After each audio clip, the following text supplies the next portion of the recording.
In 3.3, we're going to look at the correlation coefficients.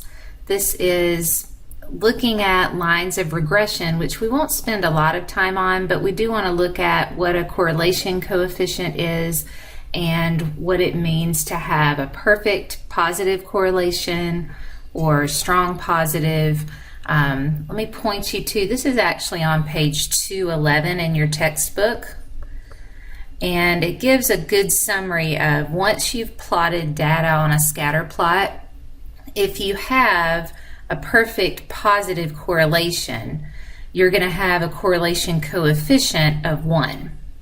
And then if you have a perfect negative correlation, the correlation coefficient is going to be -1. So notice that that's when all of your data, you could basically draw a line that would contain every point, and it has a positive slope. It almost looks like if you could draw it and it would continue through the origin here, but every single point is going to line up on that line. That would give me a perfect positive correlation. If it's going the opposite direction, where if I'm going from the left to the right but the line is decreasing, notice every point is on that line, okay, but it's falling as we go from the left to the right. That would give me a perfect negative correlation. So as the x's are getting larger, the y values are getting smaller. And then we've got everything in between as far as how closely the points would be to lie on a line that you would draw through that first quadrant. Okay, so notice that this 0.8 is very close to 1. It's going in a positive direction, but if I were to draw a line through it, not every single point would fall on the line. Okay, same thing for this one. It's very weak because the points are more spread out, and the more spread out they are from the line, you get a weaker correlation.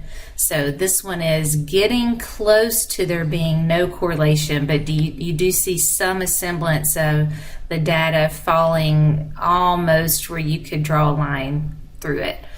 No correlation, you can't see any direction, any line that I could draw through that would give me a correlation at all. Then we go in the other direction.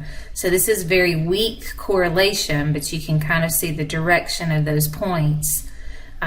So it's weak, which means it'll be closer to 0, but it is negative because it's closer to being that negative correlation. Okay, this one, we could draw a line through here. You can notice the points won't fall on the line, but they're pretty close to it. So it's close to being a perfect negative correlation, which makes it a strong negative correlation. It's just not perfect. And then we're back to the negative correlation. So in your learner guide, the only problem that we're going to work on in the learner guide, and this will be similar to what your homework is number 3.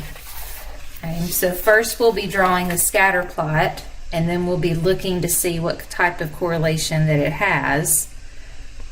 I'm just going to draw the first quadrant. So when I draw the scatter plot, I've got the point 1, 2, 6, 5, 4, 3, and you can see how those points will line up. So I'm going to go out, looks like 7 is my largest number. And then we'll go up to 5 on the y-axis, or 6. Okay, first point is 1, 2. Second point is 6, 5. Next is 4, 3. And if it were those points only, it almost looks like those 3 points would fall on a line. 3, 3, 7, 4.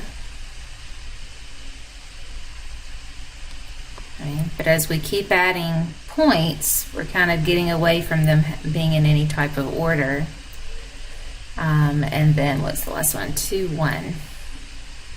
Okay, so you can kind of see that if I were to draw a line, it's absolutely not a perfect line, but we could see that these points fall fairly close to there being being on the line. So we would say there's not really a strong positive correlation, but we know that there is a positive correlation.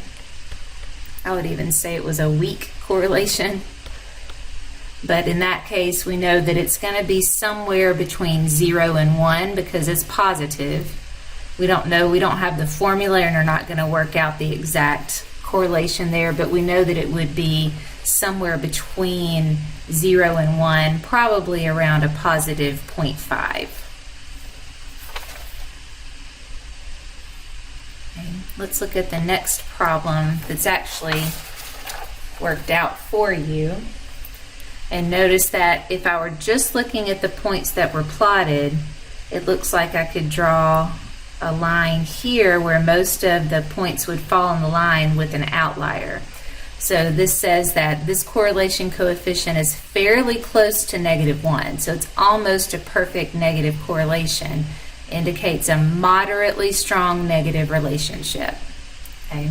And then on number 4, the pencil problem, what scatter plot indicates a perfect negative correlation?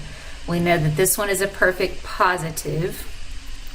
This one is not quite perfect, not all points lie on the line. That does have a very strong negative correlation, but we would say that part C is the answer. Since I can draw a line, contain all points on the line, that would be a perfect negative correlation. Make sure that you watch the videos that are embedded in the homework. These are the same ones that are in your multimedia library for the section, and they give a really good description of how the homework problems will be done.